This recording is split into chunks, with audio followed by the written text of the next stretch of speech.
So the first tip in this video is how to find hidden powerful items for cheap. All that you have to do is go into the auction house and click the arrow duration to see the newest items on sale. And just by doing this one simple step, instead of searching for every single item's name, you'll be able to see all of them right away. So just look around, if you see an item that is sold for too cheap, you buy it and then resell it for the actual price.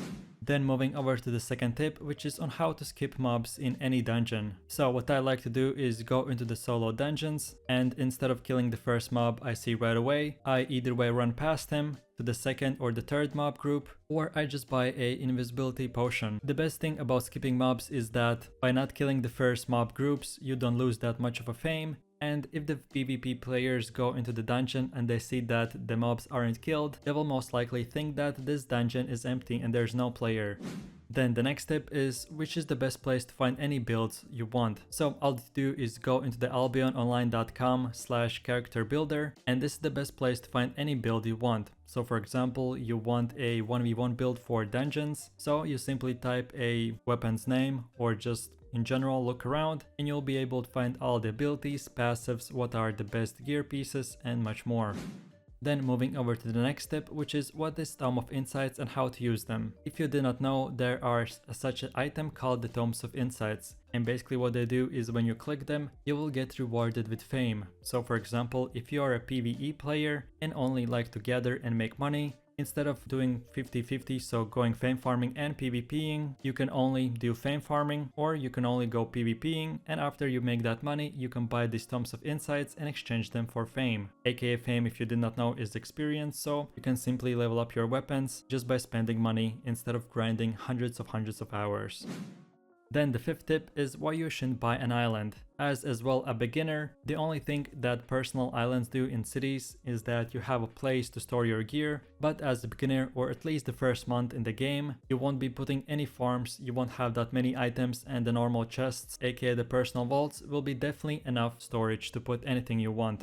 Then the sixth tip is that every single city has different bonuses. So for example, you're a wood gatherer, you will definitely want to go in one city. If you are a hides gatherer and want to craft things, you will definitely want to go in again in a different city. How you check them is go into the minimap and here click the little arrow thing and you can see all the bonuses for crafting you get in each city.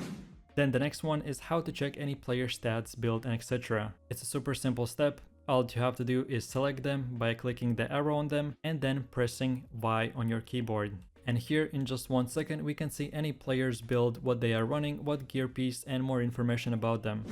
Then the 8th tip on this list is how to level up crafting faster. A super simple and easy step to do is keep on crafting the same item. So for example, I like to craft bows, so I just keep on crafting the one normal tier bows, but instead of selling them and making money from them and then again buying from the same money, the same materials to craft even more, you can just simply study them into the same crafting station and get rewarded with fame even more.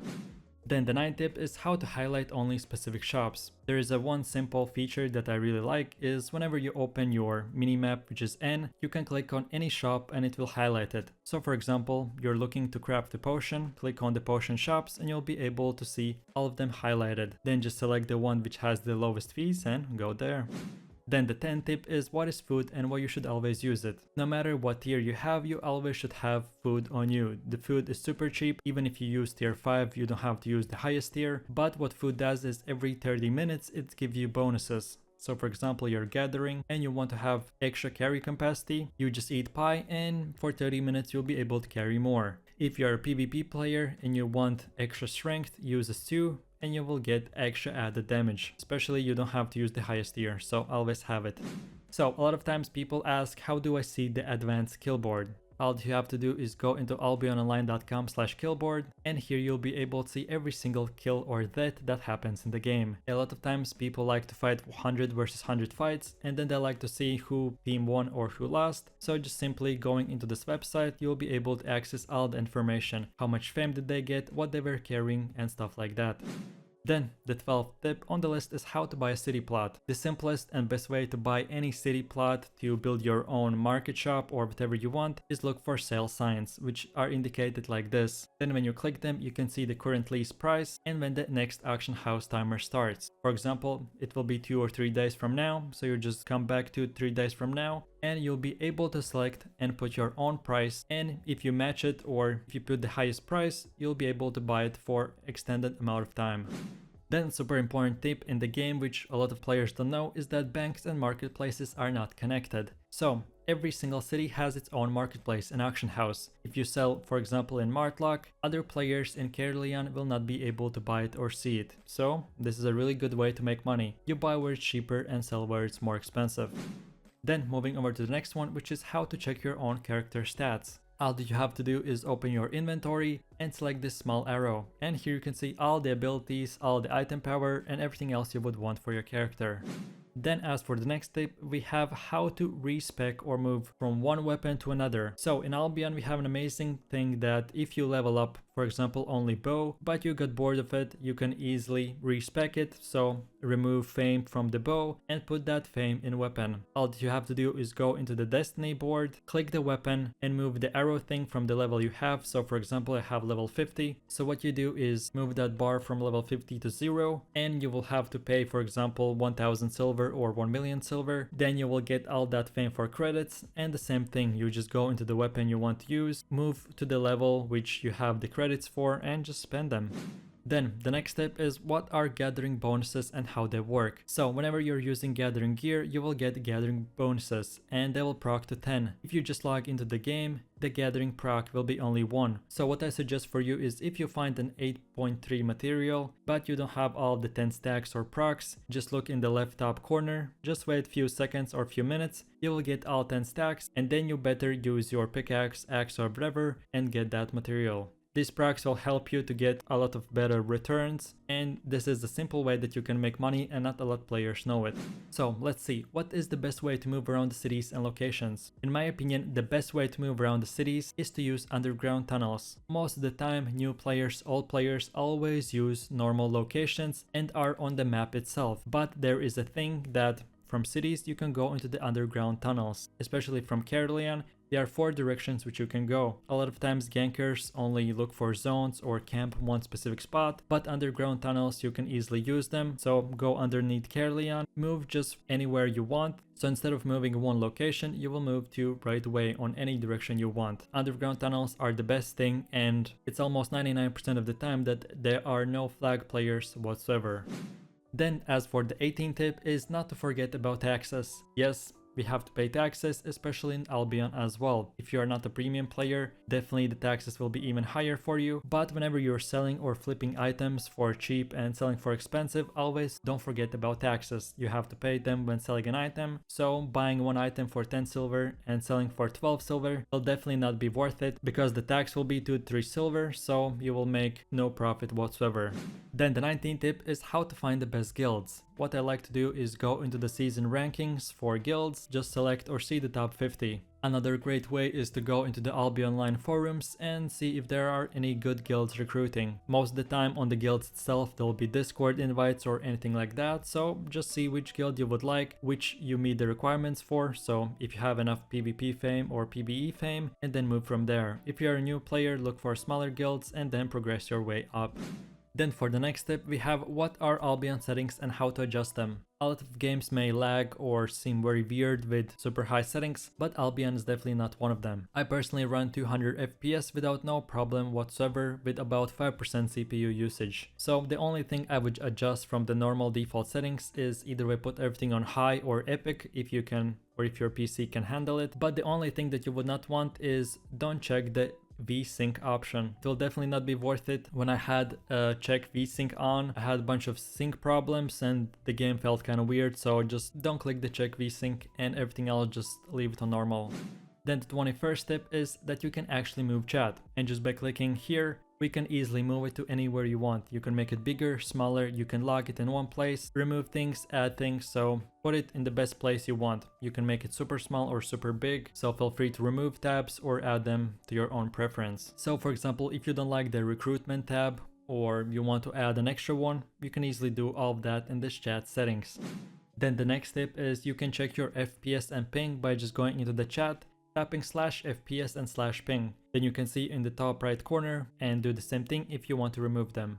Then for the next step, we have the ability to actually see what the enemy is using and what type of abilities. So this tip, which is 23 and 24, I will put them together, and the first part of it, whenever you press Y, of course you can see the enemy's gear pieces, what they're using, but when you specifically click on them, you can see what abilities are highlighted. All the rest will be gray, so you can click on blood letter, see that this player is using the first Q, the second W, and of course the third E, which you cannot change. And a lot of builds, especially if you're a high tier player, this will be super important. One playing running the same build but having a different Q ability or different Y ability can change your strategy a lot. So if you want to see what someone is using, especially what ability in 1v1s, just click Y, click on that gear piece itself as well, and see what spells are selected and which not. Then for the 25th tip is how to loot fast. Whenever you kill someone or someone has killed someone and you want to get their gear, the best and fastest way to do it is by holding and pressing shift and then clicking on that item. Most time what I like to do as well is, instead of just clicking on someone's inventory and trying to loot every single item, I try to scroll around it and only select the highest paying tier items. So for example, you kill one gatherer, instead of getting his materials and gathering tools, first things first, you get his gathering gear, all his expensive mounts and that type of stuff, and then only you select the all other stuff which won't give you that much money. Then moving over to the 26th tip, which is that you don't need to buy expensive items for arenas or city. So all the 8.3 masterpieces are called a flex gear, and you definitely don't need them. I personally, when I started playing this game, one of the biggest things was for me to buy the best gear ever, at least one set. And what I figured out is that I can buy 100 different sets rather than just one this flex gear. And especially if you're just a new player and don't have that much money, rather buy 100 cheap sets than just one super expensive one. Then the next step is how to avoid gate and entrance campers. So one of the biggest problems in Albion is bunch of campers either way, being on gates, sitting on tunnels, or just waiting for you in specific areas. So the best advice that I can give you is to never use roads. 99% of the time, campers will be either way on gates, on bridges, or just on the road specifically. And those are the spots that you want to exactly avoid. Never run on a road. You rather get hit by a mob or run like through a tree or something, than just run straight into the road and get ganked easily.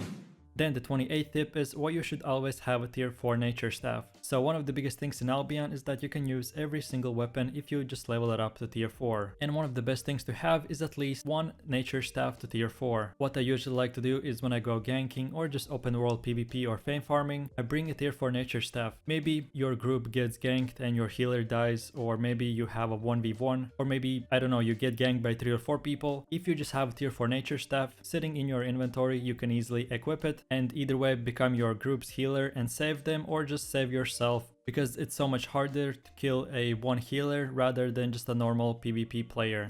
Then for the 29th tip is what are the best ZVZ settings. So about 2 years ago I think I made a specific video on that, so check it out. But just in quick summary, when you are ZVZing you want to put obviously all your settings on low, and most importantly disable all the healing spells and remove name tags. One of the biggest things of why people lag, especially when there's 100 versus 100, is because there's so much damage done and so much spells activated, so obviously you need to see the enemy spells so you can run away from them or dodge, but the healing spells that your healers are doing, you never see them anyways, so there's no need to overwhelm your PC with that. And last but not the least, I have heard that name tags as well, having so much name tags on your screen can remove the PC's performance, so just in case, disable name tags and healing done. Then moving over to the next tip, which is what are shrines and how to use them. So whenever you teleport to the black zones, any portals whatsoever, when you just run around the portal area itself after teleportation, you can see a shrine. What it basically does when you activate it, you become invisible. This is one of the best updates or small things that Albion developers added into the game to prevent all the campers on the gate. So what you do is just you activate it, you become invisible, so then you can run to whatever direction you want. Of course, at the same time when you become invisible you get silenced, so don't ever use it for PvP, but if you're a gatherer or just want to run away or quickly move somewhere, then definitely use this thing, it will be super helpful. Then moving over to the next one, which is the best average mount for low or high end players. One of the biggest or best mounts I have seen is Swift Club. It's super cheap, about 100k silver. It is super fast, basically almost better than a Direwolf, which costs 5 times more. This is the best mount for all around players, if you're a gatherer, ganker, PvP player, PvE player, no matter what. And the second thing best about it is that almost everyone is now using the Swift Gloves, so if you're using a mount that has the same speed as the gankers, they will never be able to catch you, unless you make a mistake. So by just spending this 100k silver, you will get on average everything the best, so the best speed, the best weight capacity, the best health, all around just 100k silver. So then for my all degenerate gamblers, here are two ways how you can gamble in Albion. The first way is that you can buy runes, low or high tier no matter what, and just craft them in Artifact Foundry.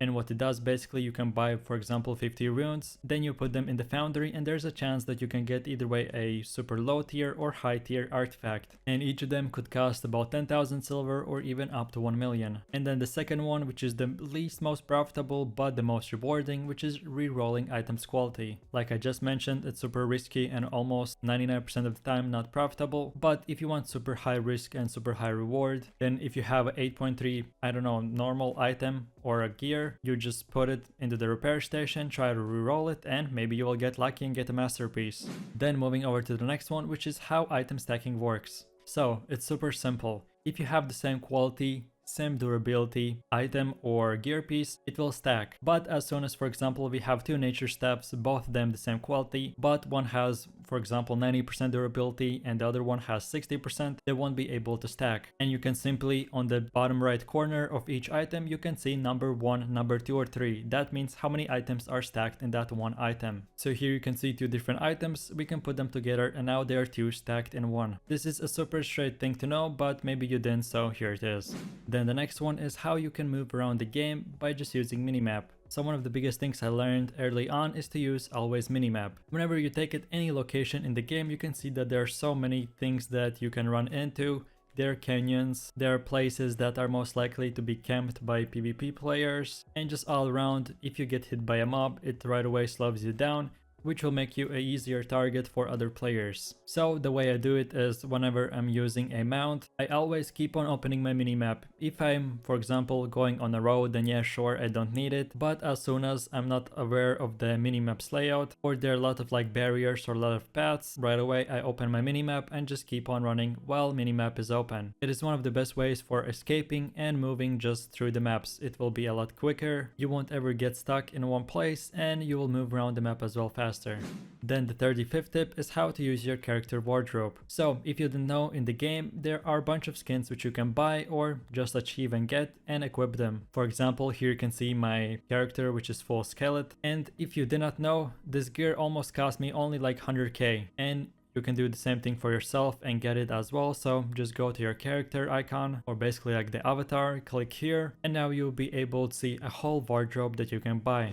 So at the same thing, we'll be talking about 36th and 37th tip, which is how to buy wardrobe and how to equip mount skins. All of these things you can either way achieve by yourself by killing mobs and getting rare drops, or the most likely way is to either way change silver for gold and then buying with gold, because there are some skins that you can buy with gold and other ones you can only buy in auction house. So just get their names, type that name in auction house, and maybe you'll be able to buy it for cheap. So just look around, see which skin you want, click on it, and it will tell you if you need to spend gold or just get like the activator item and then get the skin that way. And of course the same thing works with mounts, just click on a different tab and here you can see all the mount skins. Maybe you're wondering, you just bought a normal mount but other players have the same exact mount but they have different skins. Well, here's the way that they did it. What they simply did is just buy the skin activator, they activated it on their account, and that's it, they have the skin. Then one of the biggest tips, which is the 38th, which is what to do when the game is down. So every single day, or basically every single 24 hours, the game is down for at least an hour or 30 minutes. And the biggest thing that I always do if I play at that time zone is I go into the second server, which is the test server, and I try out builds, do 1v1s with other players, and etc. Albion developers made the second server so you can test out things. Sometimes they even update it before the actual real server. So if you're new to the game, you never want to leave it even when it's the daily maintenance. So just go to the second server and have fun. Then moving over to the next tip, which is what are the black boxes in black zones. So for example, if you're a gatherer and want to run 2 to 3 zones to get high tier materials, so you can gather them. You don't have to go back to the city or whatever zone you have. What you can simply do is that every 1 to 2 zones there will be a black zone chest, which is basically like a personal vault. So whenever I go gathering, I bring a bunch of my stuff, 2 skinning knives, at least 2 gathering sets, 2 mounts, and a lot of pies and everything else I need. And then I just simply put all of my stuff in those vaults. I keep on gathering whenever I'm 100% carry capacity. I put all my materials, or basically I store them in the black zone chest. And then I keep on doing that like, I don't know, 5 to 10 times. Then I get my mount, and then I only move all my gathering materials to the city so I can sell them or do whatever I want. So if you're a PvP player or a big gatherer, you don't want to keep on moving every 2 to 3 zones. So just get a bunch of your gear, store them in those black zone boxes, and either way wait for your guild to transport them or transport them by yourself. Then the 14th tip is how to navigate the world of Albion. So one of the biggest things that we have is the big world map, which you by pressing M can open it, and then you can keep on moving your mouse cursor to whatever zone you want to go. A quick tip is that in the middle you can see the red button. You just can press it, reset camera, which will right away put your character or put your basically like the field of view right away back to the zone you are. And the same thing you can do in the top right corner in the search bar. So maybe your friend is 20 zones away, you have no idea where, he's super hard to explain. All you need to know is the location's name, you type it in, and the field of view will right away put you in that map's name location. It's super neat to know, and well, here it is. Then moving over to the 41st tip, which is you can change the ability bar from the middle to the right side. And how you do it is you just go to the game settings, click interface and position of the spell bar, you click it, and instead of the bottom select have the spells on the right. This is a super simple and fast tip, so check it out, and maybe you will prefer your spells on the other side. Then moving over to the next step, which is that you can send an in-game email to any player in the game. So for example, you don't know how to reach a player and all that you know is his in-game name. So what you can do is go to your mailbox, select the second tab, which is compose mail, and then simply select to send a message to a player, write his nickname and anything you want. This is a very quick and fast way to send messages to your friends, maybe enemies, maybe try to trash talk them or troll them, and it will work no matter what. If player is offline or online, they will always see it. So yeah, maybe you thought that you only use mailboxes for notifications from the auction house, but here's another way which you can use it as well. Then moving over to the next step, which is how premium rewards work in Albion. So like all of us know, we can get learning points every single day if we have premium, and bunch of different like percentage yields, ability to buy an island, farming yield for animals, reduced market tax, and much more. And there's another way to make money from your premium for the next month, or just to make some money back from your spent premium. So all to do is click on the top right corner and your adventure challenge will open. Basically, in a simple summary, every single day if you log into the game and play for an hour or two, you are able to learn points, which then you can exchange for chests, which in the chest will be a bunch of valuables. And every single day as well you will get extra learning points, and every single week a new chest will become available for you. And at the end of the month, or if you achieve 600k points, you'll be able to get this month's special, which this time is a horse with a avatar's ring. And of course, if you for example don't sell that horse for a year or two, you'll be able to make millions of silver, as a bunch of these horses or mounts are only available for premium players. So yeah, if you want to make your money back and get some points, then this is another way that you can use your premium.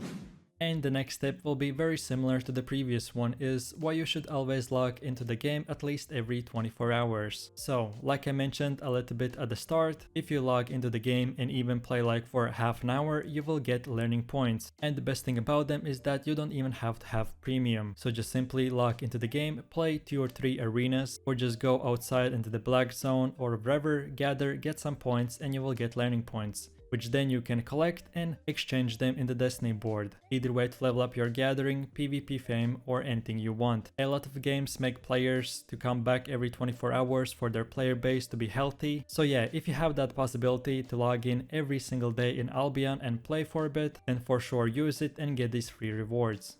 Then moving over to the 45th tip is to never use and destroy any item. So bunch of times when you fame farm or gather, you will get bunch of materials or just bunch of items which you pick off the ground from the dead players or whatever. And what players do, they are OCD and want to have their inventory super clean, so they just simply destroy the item and that's it. But if you're a new player and every silver is important to you, what I recommend, because you have a lot of vacant capacity and the inventory space is pretty big in Albion, so just take all the items that you can get and simply when you go to the city, sell everything in auction house. You even for sure don't have to spend even more time for seeing the best prices, just simply go to the auction house and sell it for the quickest amount of silver. This is a super simple tip, but it will help out a lot, especially for the long term.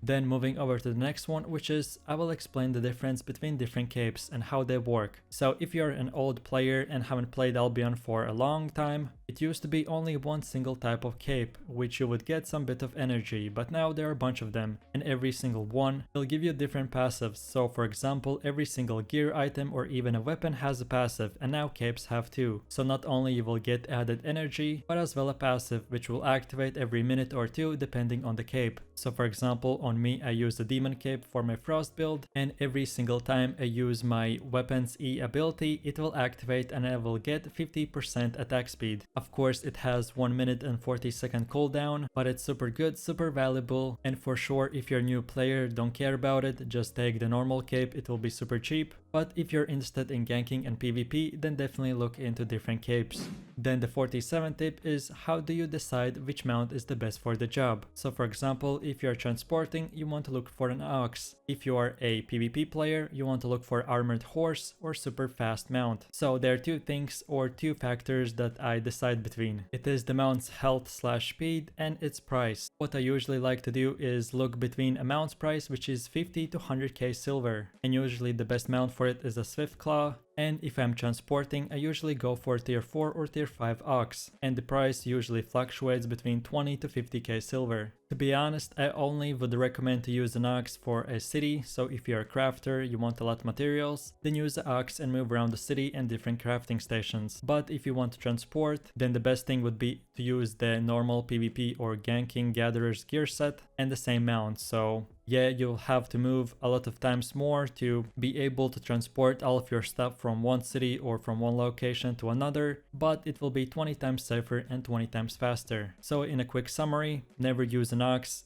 only in a city, and the best mount for the average price is a Swift Claw for sure.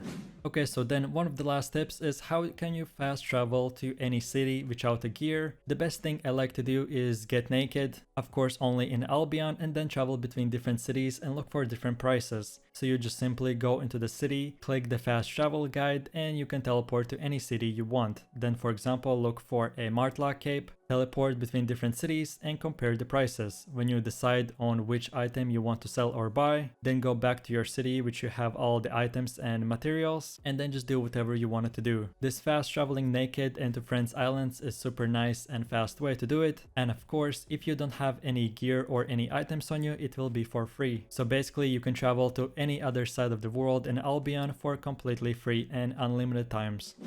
Then the 49th tip is how can you keep up to date with all the new balance changes, news and etc. So the best thing I like to do is once a week go into the albiononline.com/news, and there will be all the patch notes, all the updates, maybe upcoming fixes or nerfs or bugs, and you can just simply click this link and learn everything or anything about the game. Yeah, maybe other people would tell you to just watch YouTube videos, but usually they take 24 hours after the actual update is released. So if you want the fastest news in the shortest amount of time, check this Albion Online news and you'll be able to keep up to date with everything happening in this game. And with all of this said, now we have come to the last tip on the list, which is how you can change your cursor to gold, iron or crystal. So the number one question between new players is how can you have such a cool cursor? And other people think that it is a add-on or you have to use it or buy it somehow, but no. All you have to do is go to your in-game settings, go to controls, and then you'll be able to choose between 3 cursor designs. So iron is the default one which you will start the game with, and then you can simply pick between crystal and gold. And that's about it. If you watched this video till the end, I really do appreciate everyone for watching, guys, and I hope you enjoyed it. If you have any further questions about any tips covered in this video, feel free to let me know that in the comment section down below. If you enjoyed this video and want to see a part 2 or different guides, don't forget to leave a like, subscribe and enable that notification bell so you won't miss any more amazing top 10 lists, different guides, beginner tutorials, 1v1 montages and anything else. With that said, my name is Kate, you have an amazing day and I will see you in the next one. So take it easy, peace. Yo, I ain't here for